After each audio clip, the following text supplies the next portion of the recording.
नमस्कार दोस्तों, आप सभी का स्वागत है संस्कृत वर्धनम यूट्यूब चैनल में। दोस्तों, आज के इस वीडियो में हम लोग LLMU BA part 1 Sanskrit honours इसके एक प्रश्न को करेंगे जो मेनली पेपर 1 में जो आपका संस्कृत साहित्य का इतिहास है इसके अंतर्गत आता है।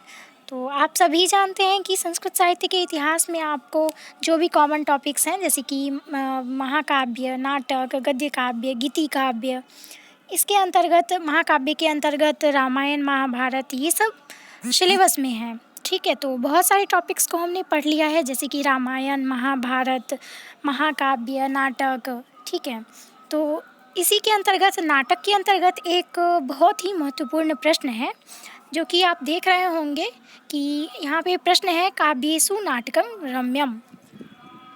कहने का तात्पर्य ये कि काव्यों में नाटक रमणीक होता है। तो ये बहुत ज़्यादा महत्वपूर्ण प्रश्न है क्योंकि अगर आपको नाटक से प्रश्न देखने को मिलेंगे तो ऑब्वियसली आपको यहीं से प्रश्न मिलेगा कि काव्य में नाटक रमणीक होता है सबसे अधिक। तो इसका विवेचन करिए। यहाँ आपको पेपर 1 और पेपर 2 में भी आपको जो 4 टॉपिक्स हैं जैसे कि यहाँ पे आ जाता है पेपर 2 में मेघदूत और किरातार्जुनीयम, गीता, ठीक है, और काव्य दीपिका।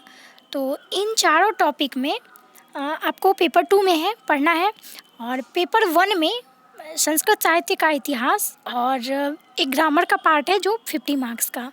ठीक है, तो इन सब चीज़ों के लिए आप प्लेलिस्ट में जाइए इन सब चीज़ों को जानने के लिए कि आपके एग्ज़ाम में कहाँ से प्रश्न आते हैं, कितने मार्क्स के आते हैं, कितना आपको संस्कृत में देना होता है, कितना हिंदी में, वगैरह जितनी भी जानकारियाँ हैं वो आपको प्लेलिस्ट में सभी जानकारियाँ मिल जाएगी। ठीक है, तो बेसिकली आज हम लोग यहाँ पे पेपर 1 के लिए संस्कृत साहित्य के इतिहास के लिए ये प्रश्न को देखेंगे। बाकी पिछले कुछ वीडियोस में हम लोग संस्कृत नाटकों के उद्भव, विकास और उसके लक्षण के बारे में हम लोगों ने पढ़ लिया है और वहाँ से नाटक से संबंधित आपको पेपर 1 में प्रश्न ज़रूर देखने को मिलेंगे। तो आप इस क्वेश्चन को स्किप मत करिएगा और यहाँ आप अपना एक अच्छा सा नोट्स बनाइएगा कॉपी पे अच्छे से, ताकि आप रिवीजन कर सकें और हो सकता है कि आपका एग्ज़ाम जो है वो अप्रैल मई में ले लिया जाए। ठीक है, तो अभी आपके पास काफ़ी टाइम है। अगर अभी से भी आप शुरुआत करते हैं तो आप अच्छे तरीके से इसको कवर कर लेंगे। तो आइए हम लोग देखते हैं काव्येषु नाटकं रम्यम। इसके कहने का तात्पर्य ये है कि काव्यों में नाटक रमणीय होता है। मतलब ये कि देखिए, काव्य तो बहुत तरह के होते हैं जैसे हमने महाकाव्य पढ़ा था, उसके बाद गीति काव्य, गद्य काव्य और नाटक। तो नाटक जो है वो एक प्रकार का दृश्य काव्य है, यानी कि हम उसको आँखों के द्वारा देख सकते हैं। ठीक है, तो आप लोग इस चीज़ को समझ सकते हैं कि जो चीज़ हम सुनते हैं और जो चीज़ हम देखते हैं तो दोनों में बहुत फ़र्क हो जाता है। जो हम लोग देखते हैं वो सुनने की अपेक्षा कई ज़्यादा हमारे दिमाग में रहता है और साथ ही हर कोई इसका आनंद ले सकता है। इसीलिए काव्येषु नाटकं रम्यम कहा जाता है कि काव्यों में नाटक रमणीक होता है। ठीक है, अब आइए हम लोग जानते हैं कि क्यों होता है, इसके क्या ऐसे लक्षण हैं इसके बारे में। ठीक, और पिछले वीडियो में भी हमने काव्य नाटक के बारे में पढ़ा है, आप उसको ज़रूर देखिए। बाकी प्लेलिस्ट में जाके आपको बहुत सारे वीडियोस मिल जाएंगे जो आपके एग्ज़ाम के लिए ज़्यादा हेल्पफुल होगा। ठीक है, तो उसको भी देखिए। बाकी आपका जो पूरा सिलेबस है वो लगभग आपका प्लेलिस्ट में कवर हो चुका है, बहुत सारे वीडियोज़ मिल जाएंगे आपको इसके ऊपर।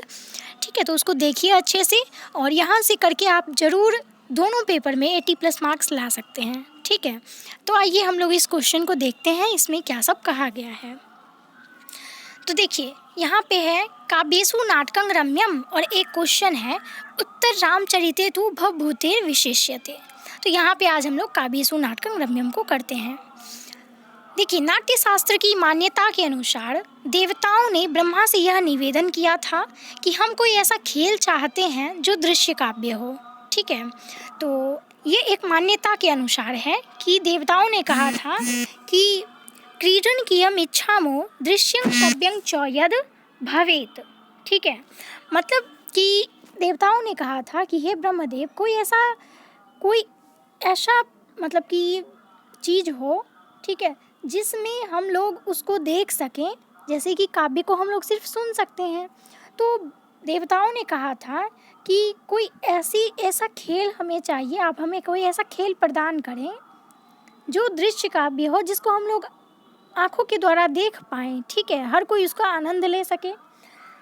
तो इसके बाद नाटक ही एक ऐसा खेल है अथवा काव्य की वह विधा है जो दृश्य और श्रव्य इन दोनों की कोटि में आता है। हम लोग इसको देख भी सकते हैं और इसको सुन भी सकते हैं, इसीलिए तो हम लोग कहते हैं कि काव्येषु नाटकम रम्यम। दृश्य काव्य के आस्वादन के दो माध्यम होते हैं, अतः दर्शक को उसका आनंद सहज ही मिल जाता है। शिक्षित, अल्प शिक्षित, अशिक्षित एवं बालकों को सूक्ष्म की अपेक्षा मूर्त अधिक प्रभावोत्पादक होता है।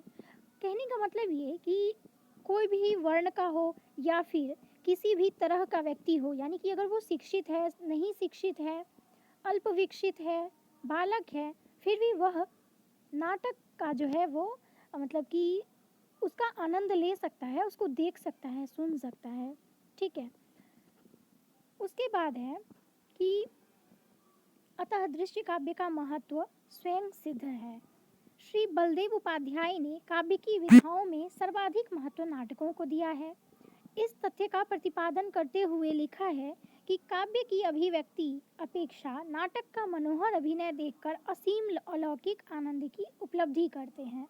यानी काव्य की अपेक्षा हम लोग जो सुनने वाला काव्य होता है, श्रव्य काव्य होता है, जैसे कि महाकाव्य, उसकी अपेक्षा हम लोग दृश्य काव्य से ज़्यादा आनंद ले सकते हैं और हर कोई इसका फ़ायदा उठा सकता है। और इसमें हम लोग ज्ञान के साथ साथ आनंद भी कर सकते हैं, ठीक है। तो इसलिए ब्रह्मा जी से निवेदन किया गया था कि आप कोई ऐसा खेल प्रदान करें हम सभी को कि हम लोग इसका आनंद उठा सकें। उसके बाद है कि इस तथ्य का प्रतिपादन करते हुए लिखा है कि काव्य की अभिव्यक्ति अपेक्षा नाटक का मनोहर अभिनय देखकर असीम अलौकिक आनंद को उपलब्धि करते हैं। इसके लिए कारण की खोज में कहीं अन्यत्र जाने की आवश्यकता नहीं होती है। काव्य श्रवण मार्ग से हृदय को आकृष्ट करता है और अपना प्रभाव जमाता है, परंतु नाटक नेत्र मार्ग से हृदय को चमत्कृत करता है। किसी वस्तु को देखने का आनंद उसके सुनने की अपेक्षा अधिक होता है और यही कारण है कि हम लोग काव्येषु नाटकं रम्यम कहते हैं कि कोई भी ऐसी चीज़ हो जिसको हम लोग सुनते हैं और एक को देखते हैं, तो सुनने की अपेक्षा जो है वो हम लोग जो देखते हैं तो उससे जो है हमारा श्रवण मार्ग से हृदय को वो आकृष्ट करता है, ठीक है। काव्य में रसानुभूति के लिए अर्थ का समझना नितांत आवश्यक होता है, लेकिन नाटक में इसकी आवश्यकता नहीं होती है। इसीलिए नाटक की समता जो है वो चित्र से की गई है, ठीक है। काव्य जो होता है तो काव्य को हम लोग समझते हैं उसको कि इसका गूढ़ अर्थ क्या है, लेकिन नाटक में क्या होता है कि वो उसकी क्षमता एक चित्र से की गई है कि हम लोग उसको देखते हैं, ठीक है, और उसी से जो है हम लोग आनंद प्राप्त करते हैं, ठीक। और इसीलिए कहा जाता है काव्येषु नाटकं रम्यम। तो चित्र से जो की गई है, संदर्भेषु 10 रूपक श्रेय तद्विचित्रं चित्रपटवद विशेषा कल्यात्। जिस प्रकार चित्र भिन्न भिन्न रंगों के सम्मिश्रण से सहृदय दर्शकों के चित्त में रस का स्रोत बहाता है, ठीक उसी प्रकार नाटक की वेशभूषा, नेपथ्य आदि उचित संविधानों से दर्शकों के हृदय में आनंद का उदय कराता है। कहने का तात्पर्य ये कि हम नाटक को देखते हैं तो जिस प्रकार चित्र में बहुत सारे रंगों का मिश्रण होता है और उसको देखने में हमें बहुत ही मनोहर प्रतीत होता है, तो ठीक इसी प्रकार यहाँ पे नाटक के बारे में कहा गया है कि उसको हम देख के हृदय आकृष्ट होती है और हम उसका आनंद अच्छे तरीके से ले पाते हैं, ठीक है।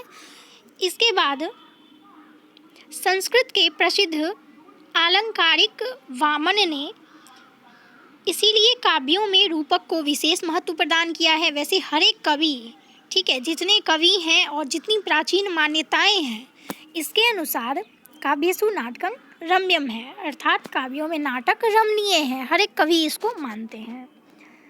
रूपक की श्रेष्ठता का एक और भी कारण है। काव्य विशद रसानुभूति के लिए जिस कवित्वमय वातावरण की आवश्यकता होती है उसकी सृष्टि सभी नहीं कर सकते। कहने का तात्पर्य ये है कि जो हम लोग श्रव्य काव्य पढ़ते हैं, सुनते हैं, तो उसके लिए जो है वातावरण की आवश्यकता होती है, ठीक है। उसके लिए हमें कवित्व में वातावरण की आवश्यकता होती है और उसकी जो है सभी लोग सृष्टि नहीं कर सकते, सभी लोग उसको नहीं समझ सकते। लेकिन जो हमारा नाटक है, हमने पहले भी पढ़ा है कि वो हर एक वर्ण, साथ ही हर एक लोग जो पढ़े लिखे नहीं हैं वो लोग भी देखकर आनंदित होते हैं, ठीक है। और ये नाटक जो होता है वह एक कल्पना प्रसूत होता है, यानी ये वास्तविक नहीं होता, सिर्फ वो कल्पना पे आधारित होता है। इसीलिए काव्य का रसास्वाद सहृदय को ही हुआ करता है, यानी कि हर एक व्यक्ति को हुआ करता है। परंतु अभिनय में तो रसोपभोग की सकल सामग्री, वेशभूषा, नाना प्रकार पदों और संविधानकों के द्वारा उपस्थित की जाती है। उसको रसानुभूति के लिए वातावरण स्वयं उपस्थित हो जाता है, इसकी करने की आवश्यकता नहीं रहती। यही कारण है कि साधारण व्यक्तियों के लिए भी काव्य की अपेक्षा नाटक का आकर्षण विशेष प्रभावशाली होता है। इसी से नाटक कवित्व की चरम सीमा माना जाता है और इसीलिए कहा जाता है नाटकांत कवित्वम, ठीक है। जो कवित्व की जो चरम सीमा है वो नाटक को माना जाता है। तो यहाँ पे आपको सबसे ज़्यादा जो ध्यान देने वाली बात है, अगर मान लीजिए ये प्रश्न आपके एग्ज़ाम में आता है तो यहाँ जो संस्कृत में दिया गया है नाटकांत कवित्वम, इसके बाद हम लोगों ने पीछे पढ़ा है कि यहाँ पे काव्येषु नाटकं रम्यम, इसके बाद ये चित्र से जो की गई है एक नाटक की तुलना, वो लाइन, साथ ही क्रीडन की अमिच्छामो दृश्यं श्रव्यं च यद भवेत, ठीक।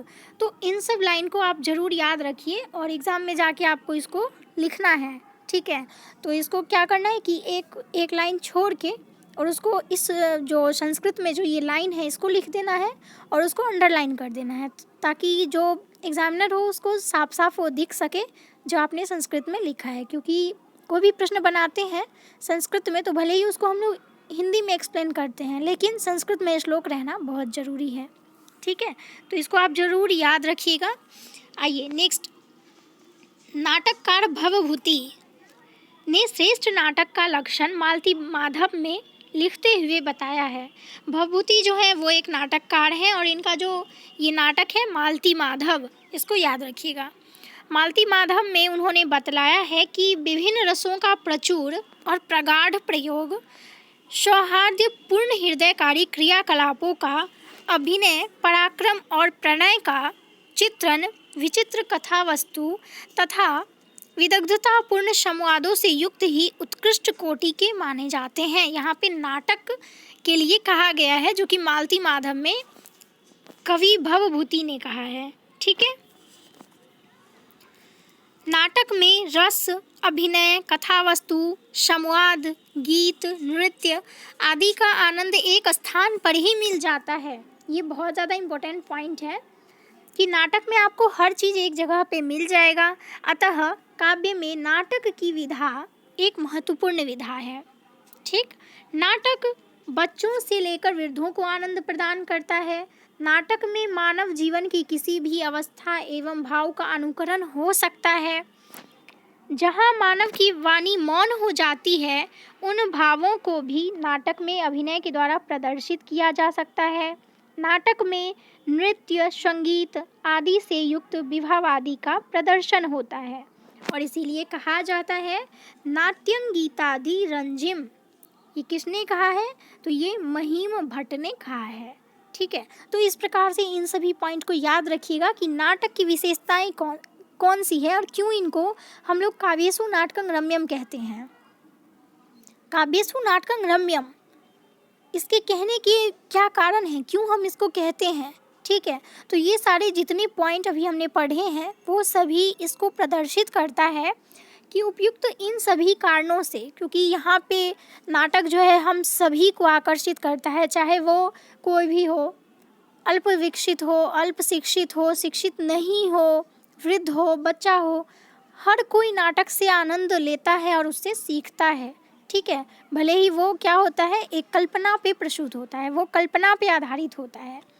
काव्य जो हम लोग श्रव्य काव्य देखते हैं, तो श्रव्य काव्य हर कोई उसकी अनुभूति नहीं कर सकता है, लेकिन ये जो नाटक है ये नाटक हर कोई व्यक्ति, मतलब कहने का ये कि किसी भी जाति का भी हो या फिर बच्चा बूढ़ा कोई भी हो, वो उससे सीख ले सकता है। ठीक है, तो इन सभी पॉइंट को ध्यान में रखना है। उसके बाद नाटक में सुख दुख की अवस्थाओं का भी अभिनय होता है। या तो कोई नाटक देखते होंगे कि बहुत सारे नाटक सुखांत होते हैं, बहुत सारे दुखांत होते हैं। ठीक है, तो हर एक तरह का जो अनुभूति होता है वो नाटक में आपको देखने को मिलता है। इस प्रकार मानव जीवन के किसी भी भाव का अभिनय के द्वारा प्रदर्शन किया जा सकता है। प्रत्येक अवस्था का व्यक्ति इससे रसास्वादन कर सकता है तथा इसमें नृत्य, गीत, अभिनय, कथा आदि तत्वों का समावेश होता है। अतः अन्य विधाओं की तुलना में यह महत्वपूर्ण है। उन विधाओं में अभिनय, नृत्य आदि का अभाव होता है। किसमें? जो हम लोग काव्य पढ़ते हैं उसमें, जो श्रव्य काव्य है उसमें बात कही जा रही है कि उसमें अभिनय और नृत्य का अभाव होता है। नाटक, महाकाव्य और उपन्यास तीनों ही मानव की भावनाओं को तुष्ट करते हैं। तीनों ही जीवन की विषमता से त्रस्त मानव को शीतलता प्रदान करते हैं, किंतु तीनों का अपना अपना महत्व होता है। महाकाव्य में पद्य के आकार के अतिरिक्त जीतीय अथवा युग भावनाओं का प्राधान्य रहता है। महाकाव्य संस्कृति का परिचायक होता है। नाटक गद्य पद्यात्मक होता है, किंतु उसमें कथोपकथन का प्राधान्य होता है। अतः इसके द्वारा वह शब्दार्थ का अनुकरण अधिक करता है। महाकाव्य की अपेक्षा नाटक में चरित्र चित्रण का प्राधान्य होता है, और ये इसलिए क्योंकि यहाँ पे जितने भी होते हैं, मतलब कि नाटक में जितने भी लोग शामिल होते हैं उनका चरित्र चित्रण किया जाता है। ठीक है, तो नाटक में चरित्र चित्रण का प्राधान्य होता है। उपन्यास एवं नाटक में अभिव्यक्ति का अंतर होता है। उपन्यास भूतकाल की घटना पर आश्रित होता है। नाटक की घटना भूतकाल पर आश्रित होते हुए भी वह प्रत्यक्ष घटना के रूप में दर्शक और पाठक के समक्ष आती है। वह अतीत को प्रत्यक्ष कर देता है, क्योंकि नाटक जो है वो हम लोग सामने से देखते हैं उसको। ठीक है, इसीलिए वह अतीत को भी प्रत्यक्ष कर देता है। उपन्यास की अपेक्षा नाटक में रस का प्राधान्य होता है, क्योंकि नाटक के तत्व में वस्तु, नेता और रस प्रमुख है। ठीक है, तभी हम लोग किसी चीज़ की अनुभूति करते हैं तो वो हम लोग नाटक में ही करते हैं। इसीलिए कहा गया है कि नाटक के तत्व में वस्तु, नेता और रस प्रमुख है। नाटक में महाकाव्य और उपन्यास जैसी बाह्यार्थता रहती है, किंतु पात्रों की प्रगीत काव्य जैसी भाव परायणता रहती है। नेत्रों के अनुरंजन के साथ शिक्षा और उपदेश, यानी कि कांता सम्मित पयोपदेश पूजे की उक्ति को वो सार्थक करता है। नाटक में उपन्यास के इसी वास्तविकता के साथ महाकाव्य से आदर्श की व्यंजना रहती है। नाटक एक साथ मनोरंजन और शिक्षा का कारण बन जाता है। प्राचीन समय में वेद सार्ववर्णिक नहीं था, यानी कि वो हर कोई नहीं पढ़ सकता था। शूद्रों को उसे पढ़ने का अधिकार नहीं था, इसीलिए नाटक नाम का जो है एक 5वां सार्ववर्णिक वेद रचा गया और हम लोग उसको कहते हैं नाटक। तस्मा श्रीजा परंग वेदं पंचमम सार्ववर्णिकम, इसको याद रखना है। ठीक है, और इसको लिख देना है एग्जाम में। जिस प्रकार वेद ज्ञान राशि है, उसे पढ़कर ज्ञान प्राप्त होता है, ठीक नाटक एक सर्वसुलभ ज्ञान को देने वाली मनोरंजन विधा है। नाटक का दूसरा महत्व यह है कि वह संपूर्ण कलाओं में श्रेष्ठ है। कलाओं में ललित कलाएं और ललित कलाओं में भी काव्य, काव्य में भी नाटक श्रेष्ठ है। भरत मुनि ने भी स्पष्ट लिखा है कि कोई ज्ञान, शिल्प, विद्या, कला, योग अथवा कार्य नहीं है जिसकी सत्ता नाटक में ना हो। कहने का तात्पर्य ये कि नाटक में आपको सब कुछ एक जगह मिल जाएगा जो आपको आनंद प्रदान करने वाला होगा। ठीक है, तो जिसकी सत्ता नाटक में ना हो, संपूर्ण शास्त्र, शिल्प और विविध कर्म नाटक में होते हैं। ठीक है, नाटक के लिए रंगमंच, नाट्यशाला, स्थापत्य, शिल्प तथा यवनिका के लिए चित्रकला की आवश्यकता होती है। अभिनय में नृत्य, संगीत, काव्य की आवश्यकता होती है। अतः हम कह सकते हैं कि नाटक में अनेक कलाओं की समवेत अभिव्यक्ति होती है जो कि अन्यत्र दुर्लभ है। अतः नाटक अन्य कलाओं में सर्वश्रेष्ठ है और तभी हम लोग कहते हैं काव्येषु नाटकं रम्यम। नाटक में आनंद एवं विश्रामदायक तत्व भी होते हैं। नाटक धर्म अर्थ काम का साधन होता है। वह दुर्विनीतों का संस्कार करने वाला, नपुंसक भीरू कायरों का बल प्रदाता, शूरों का उत्साहवर्धक होता है। अज्ञानियों का ज्ञानदाता, पंडितों का पांडित्य, विलासिता का विलास, दुखियों को स्थिरता और शांति देने वाला होता है। ठीक है, और उपयुक्त विवेचन से हम लोग इस चीज़ को समझ सकते हैं कि काव्य की संपूर्ण विधा में नाटक महत्वपूर्ण है। इसीलिए यह सर्वथा उचित है कि काव्येषु नाटकं रम्यम, अर्थात काव्य की संपूर्ण विधाओं में नाटक सर्वाधिक रमणीय है। ठीक है, तो इस प्रकार से काव्येषु नाटकं रम्यम को हमने जाना है कि काव्यों में नाटक क्यों रमणीय होता है और क्यों इसको इतनी प्रधानता दी जाती है, क्यों हम लोग श्रव्य काव्य की अपेक्षा दृश्य काव्य को इतना प्रधान मानते हैं। तो आप लोग समझ गए होंगे। तो यहाँ से आप लोग एक अच्छा सा नोट्स बना लीजिए पॉइंट वाइज, ताकि आपको रिवीजन करने में यहाँ से हेल्प मिल जाए। ठीक है, तो आपको अगर एग्ज़ाम में ये प्रश्न आ जाता है तो अच्छे से आप इसको लिख सकते हैं। ठीक है, तो चलिए फिर हम लोग और सारे वीडियोस में कुछ जो बचे हुए हैं, जो भी टॉपिक्स ऐसे हैं जो बचे हुए हैं, उसको हम लोग कवर करेंगे। बाकी आप लोग प्लेलिस्ट में जाइए और वहाँ जितने भी इम्पोर्टेंट आपको टॉपिक्स लगे उस पर आप लोग वीडियोज़ देख लीजिए। ठीक है, बहुत सारे ऐसे टॉपिक्स हैं जिसमें वीडियो ऑलरेडी है। ठीक है, तो उसको देखिए। फिर मिलते हैं नेक्स्ट वीडियो में, तब तक के लिए धन्यवाद।